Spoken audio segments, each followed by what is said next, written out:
l'incertitude.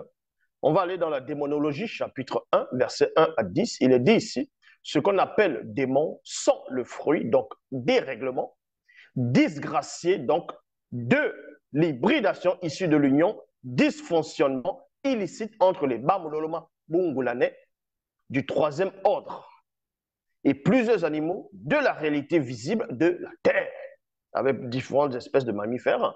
Donc, ces anges déchus, qu'on va appeler les anges déchus, donc les vrais noms, c'est, on va dire par rapport à ce groupe, les Bamololoma bungulanais. Les Bamololoma bungulanais, c'est le troisième ordre, parce qu'il y avait trois groupes d'anges déchus. Il y a le premier ordre, le deuxième ordre sont encore en liberté. Et ceux-là, ce sont des alliés de Satan, le mauvais esprit.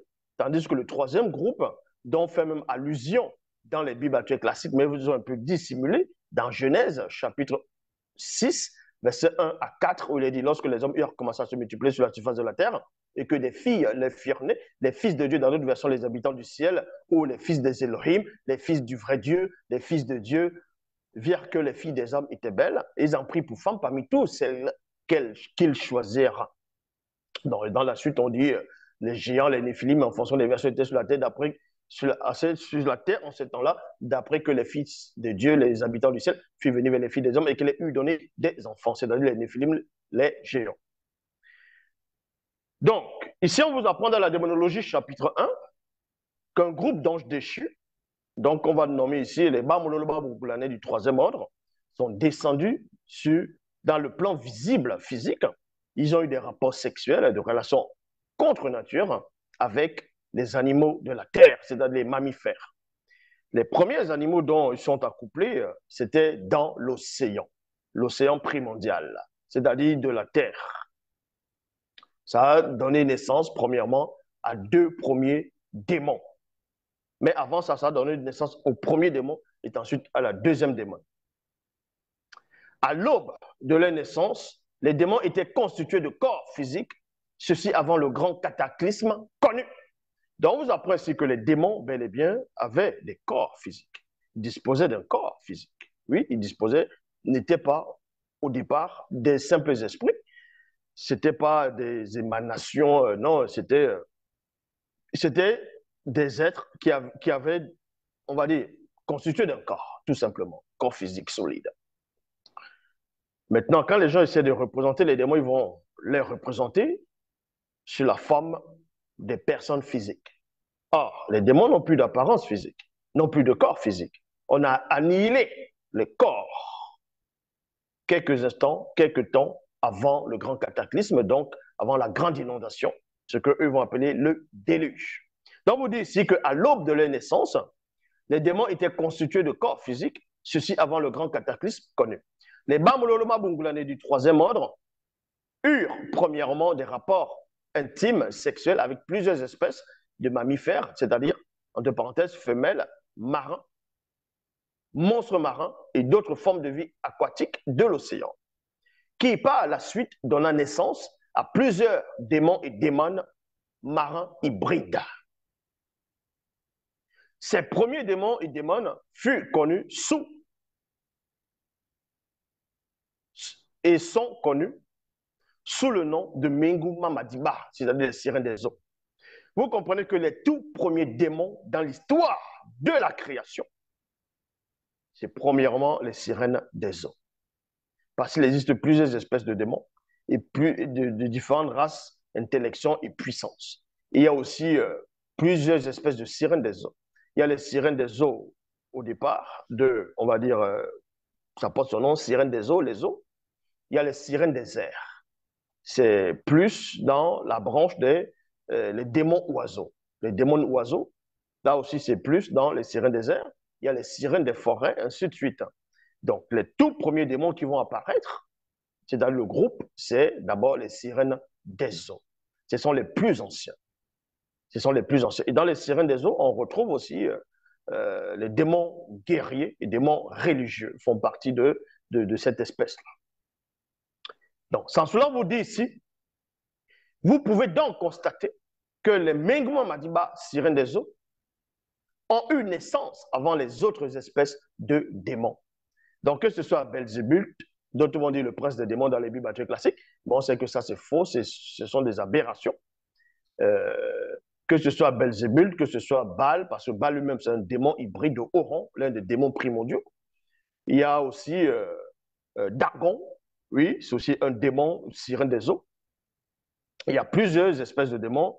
Il y a ceux qu'on va appeler, on va représenter sur les démons hybrides. Il y avait Michel connu sur la personne, là actuellement sur la personne de Jésus.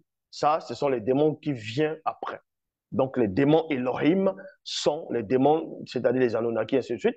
C'est ceux-là qui vont venir bien plus tard. Mais les tout premiers démons, comme je dis ici, sont les sirènes des eaux. Mais différentes espèces, groupes, forces et intellections. Parmi les sirènes des eaux, donc parmi les Menguma Madiba, deux se trouvent être supérieurs à tous, même parmi toutes les races de démons. Il y a point ici. Le tout premier démon est le tout premier et le plus puissant des démons et démons est le dragon marin. C'est-à-dire c'est un démon dragon marin, connu sous le nom de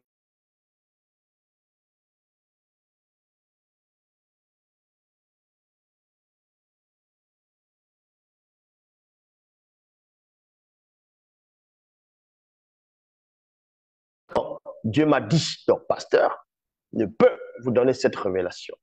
Aucun homme sur cette terre, à part celui qui est en face de vous, ne peut vous initier dans cette connaissance interdite. Donc comprenez que tous les démons que vous aurez beau représenter, avec des cornes de sabot, la queue rouge, ou le démon en forme de mouche, peu importe, le style de démon qui va cracher le feu, le tout premier démon, c'est Ngungangando la Lemba. C'est une sirène des eaux. C'est un djingu, Mamadiba. Donc, vous comprenez ici. Et c'est le même démon dont ils ont pris l'histoire, ils ont changé, ils ont mis dans ce qu'on va appeler la Torah, ou communément appelé pour certains, l'Ancien Testament, pour inventer l'histoire d'un pharaon qui aurait mis les enfants d'Israël dans de Jacob, Yekubo, en esclavage, en servitude, en Égypte. Sans cela, ou dans ces Bibles classiques, il ne vous donne pas la filiation ou tout simplement le nom de ce pharaon. Mais c'était le tout premier démon qui avait mis le peuple, c'est-à-dire une grande partie des non-initiés, dans la servitude occulte. Mais en ce moment, ce démon n'avait plus de corps. C'était l'influence maléfique occulte. C'est ça l'histoire. Que maintenant les chrétiens vont célébrer la Pâque, ainsi de suite, la sortie des Hébreux de l'Égypte. Et pourtant, j'ai démontré avec une telle aisance, ces vidéos existent encore, que cette histoire n'a jamais eu lieu. Donc, quand ce démon va apparaître, le tout premier démon, c'est-à-dire c'est un djingu, une sirène des eaux, mâle, c'est lui le prince, le plus puissant des démons. Donc, il est le prince des démons. Ça n'a rien à voir avec Belzébul, parce que Belzébul n'est pas le premier démon. Il n'est même pas le deuxième, il n'est même pas parmi les cinquièmes démons qui vont apparaître.